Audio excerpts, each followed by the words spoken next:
Hey, it's Aaron, and today I'm with a 2021 Toyota CHR. The CHR is a very small crossover. Well, you can see it's very compact. Cool design. This carries over from Scion. So back in the day when this first released, it was a Scion model. Toyota folded it in when they discontinued the Scion brand, and here you go. Few changes have happened since it was introduced.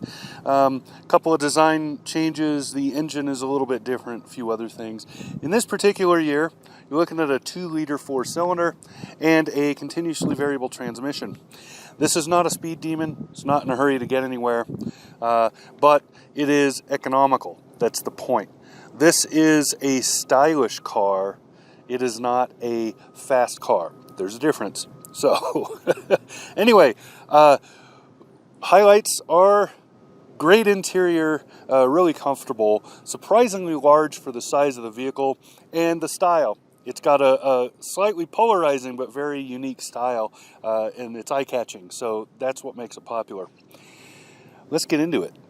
So to get into this as it is right here, you're looking at about $25,000. That's not a bad price at all, considering this is the higher end of this model. This is not the base model.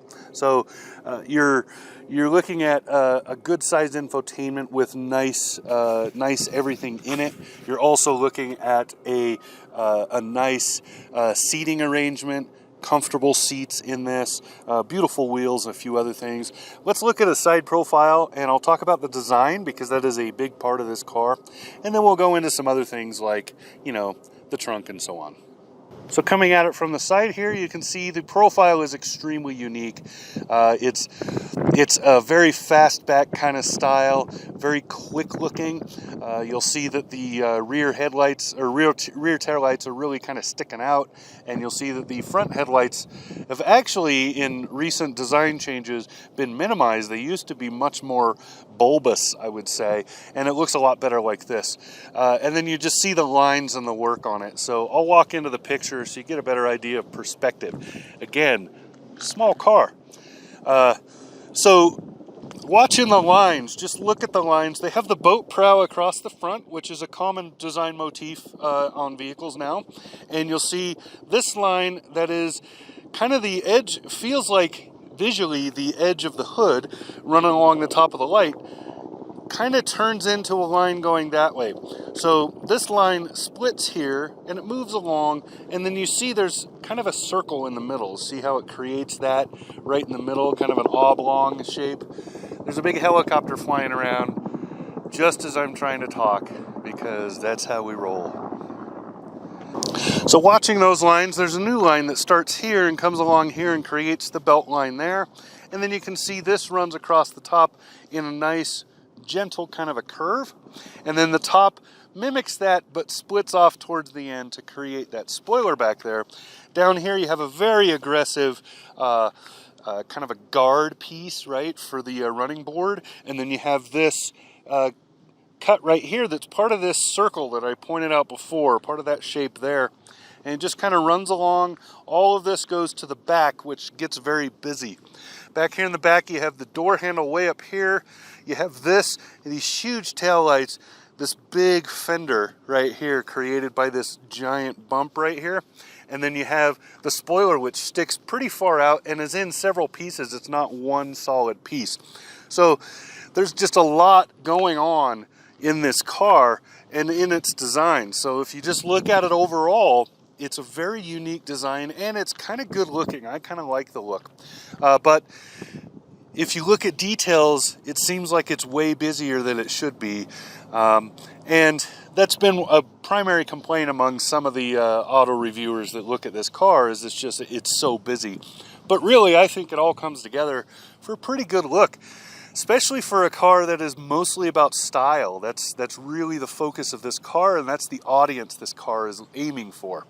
Let's go look at the back end, and then we'll look at the trunk.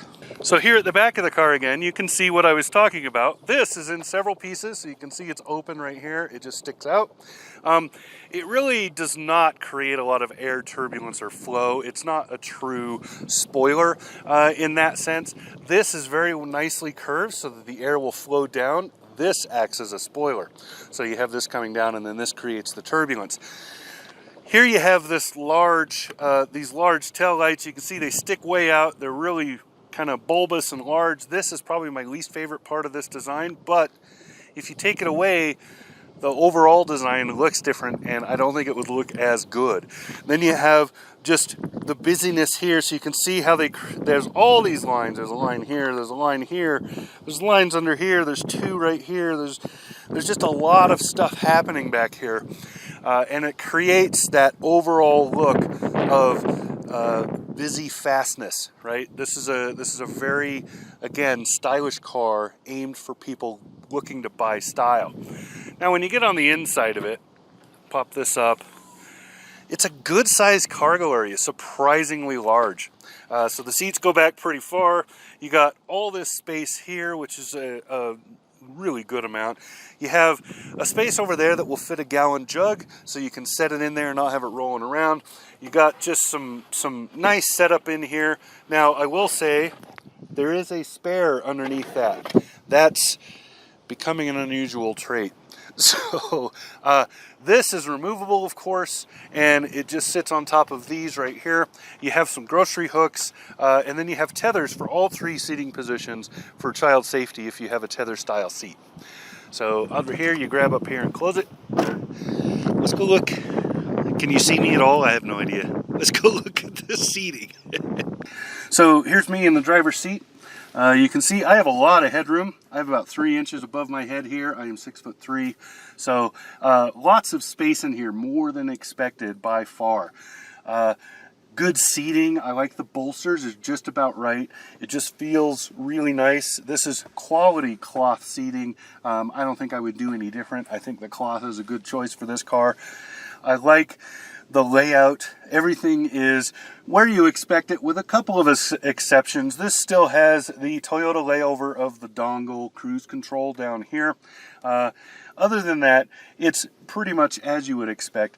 Good infotainment in this. It's not particularly astute, but it is very easy to understand and responsive. Should point out there is no Apple CarPlay in this. There is Android Auto. It is not wireless. You do have to plug in for it. Plugs are down on this side right here. There's two of them. There's one that sort of faces the passenger around one side, and one that's straight ahead. That's the data port for the driver and the phone. There's a spot to put your phone in here, but I wouldn't use it. It's hard, plastic, not rubberized, and it's not wide enough for most phones. It only sticks out about yay far, and so your phone's probably going to tilt out of it. Instead, I've been putting my phone in one of the drink holders, which are a teardrop kind of a shape, which makes them bigger than they look, which is great. So nice interior. I like the multi-layered dashboard design. I'll show you a photo of that. I like the way it looks good without spending a lot of money to make it look good, right? It looks good without looking like money was spent. And that's, again, this is a low-end car. It's meant for people on a budget.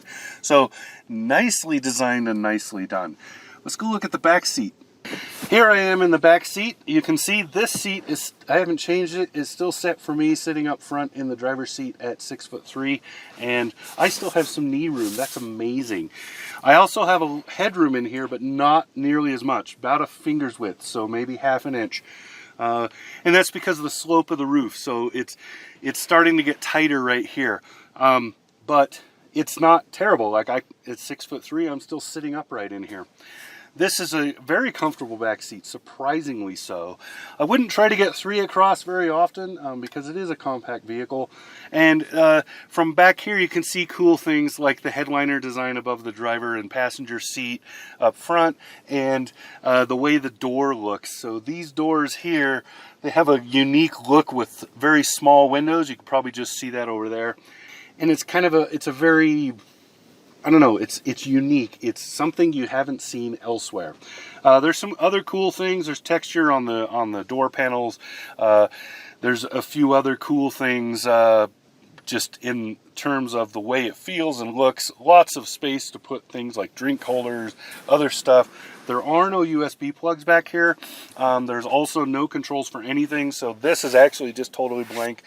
It could have been utilized to maybe have an extra drink holder or something, but you know, you get what you pay for, and you're not paying very much for this vehicle. So, all right, so there you have it. That is the 2021 Toyota CHR. Nice car. I think for the person that's looking for a car in this segment and like this is a great fit. It's very economical, good fuel economy. That 2-liter engine and CVT, they're not in a hurry, but they're not total slackers either, so you can get up to speed when you need to get somewhere. It feels slightly punchy around town. That's nice.